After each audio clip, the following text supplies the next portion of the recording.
Հետընտրական ժամանակահատվածում արտարժույթի փոխարժեքի տատանումները մասնագետները պայմանավորեցին մի քանի հանգամանքով։ Մեր տնտեսությունը համարվում է ներմուծող, այդ իսկ պատճառով էլ հաճախ է ենթարկվում արտաքին շուկայի տատանումներին։ Հենց այս հանգամանքի հետ էլ կապվեց Հայաստանում օրորի գրանցվող գնաճն ու դրա հետ ուղղակիորեն կապված արտարժույթի վայրիվերումը։ Պարզ է գիտենք, որ այսօր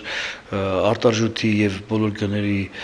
աճի կամ նվազեցման հիմնական պատճառը պահանջարկն ու առաջարկն է։ Այսօր դրա պահանջը առաջացել է։ Սեզոնային լինելուց զատ արտարժույթի փոխարժեքի տատանումները կապված են նաեւ ներմուծվող ապրանքների գների հետ։ Այս ժամանակահատվածում են հիմնականում ներկրվում սերմերի եւ մթերքների խմբաքանակները։ Մեր շուկան կախված է արտաքին շուկայից եւ ցանկացած ապրանքներ ներմուծվող ունեն իրենց ֆիքսված գինը արտասահմանյան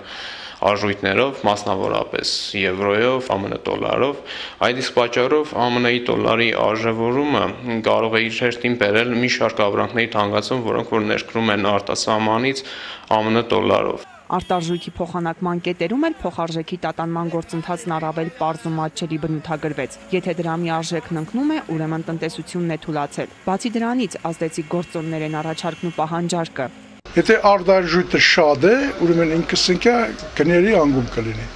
Իսկ եթե օրինակ ներկայացնենք դոլարը, եթե դոլարը հանրապետությունում շատ է, ուրեմն արժեքը կթուլանա։ Իսկ եթե քիչ է, ուրեմն կարժևորվի։ Արտարժույթի այդ աճը, որը մենք այսօր համարում ենք կտրուկ աճ, դա կապված էր էլի պահանջարկից առաջարկից, որովհետև ես նորից կրկնում եմ, գյուղատնտեսության սեզոնայնության ժամանակ արտարժույթի պահանջարկը ավելի է շատանում, ինչպես միշտ, որովհետև իմպորտի եւ էքսպորտի վրա հանրապետությունը աշխատելով, այդ դեպքում այդ ամիսներին հանրապետությունում ավելի շատ ապրանք են ներկրվում։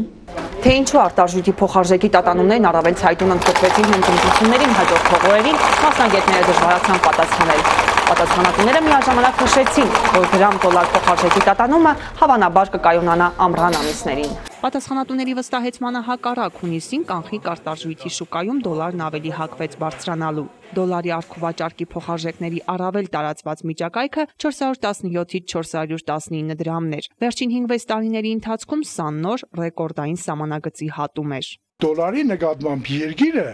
ֆինանսական կառույցները իրավունք չունեն ազդելու։ Շուկան ինչ թելադրեց, պես է եղավ։ Անցած տարիների հետ համատած մենք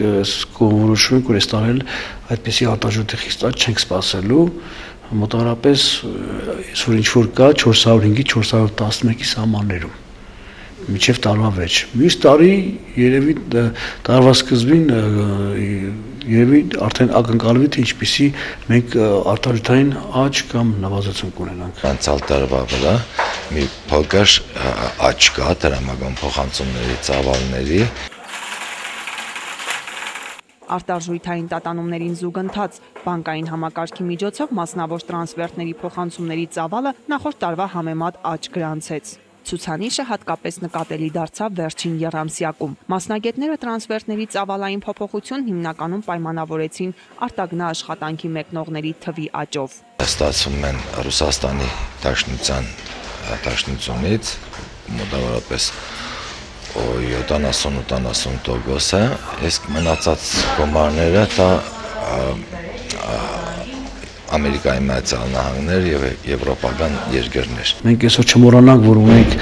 տրանսֆերների աճ այս ամիսների, որովհետեւ արտագնաց աշխատանքից վերադարձող մեր համաքաղաքացիները, բնակիչները ու Հայաստանի ամբողջ քաղաքացիները մեծ արտարժույթի հոսք է դեպի հանրապետություն կատարվում։ Որքանով են ազդում դրամական փոխանցումների վրա արտարժույթի տատանումները, պատասխանատուները վստահեցնում են, որ դրանք այնքան էլ էական չեն։ Արտարժութային ռիսկ կա փոխանցումների վճարման եւ ստացման ժամանակահատվածում, քանի որ այդ գումարները մեծ ժամանակահատվածում չեն մնում բանկերում, ասենք ամիս 2, որ արտարժութային ռիսկերի հաջախորդը շատ փոքր տատանումներ են այդ տատանումները։ Հիփոթեկային վարկեր երիտասարդ ընտանիքներին։ Վարկային այս տեսակը վերջին 4-5 տարիների ընթացքում տրամադրվում է բոլոր այն երիտասարդ ընտանիքներին, որոնք ցանկանում են ձեռք բերել բնակարան։ Վարկը հատկացվում է մարման 15 տարի ժամանակահատվածով մինչև 11 միլիոն դրամի շրջանակներում։ Վարկից օգտվելու համար հարկավոր է, որ վարկառուն ունենա կայուն եւ հիմնական եկամուտ։ Վարկավորումը չի իրականացում մեծ շքեղությամբ, մեծ գումարի, մեծ տարածքներ ունեցող բնակարանների ձեռքբերման առումով, որտեղ երիտասարդին նախատեսում է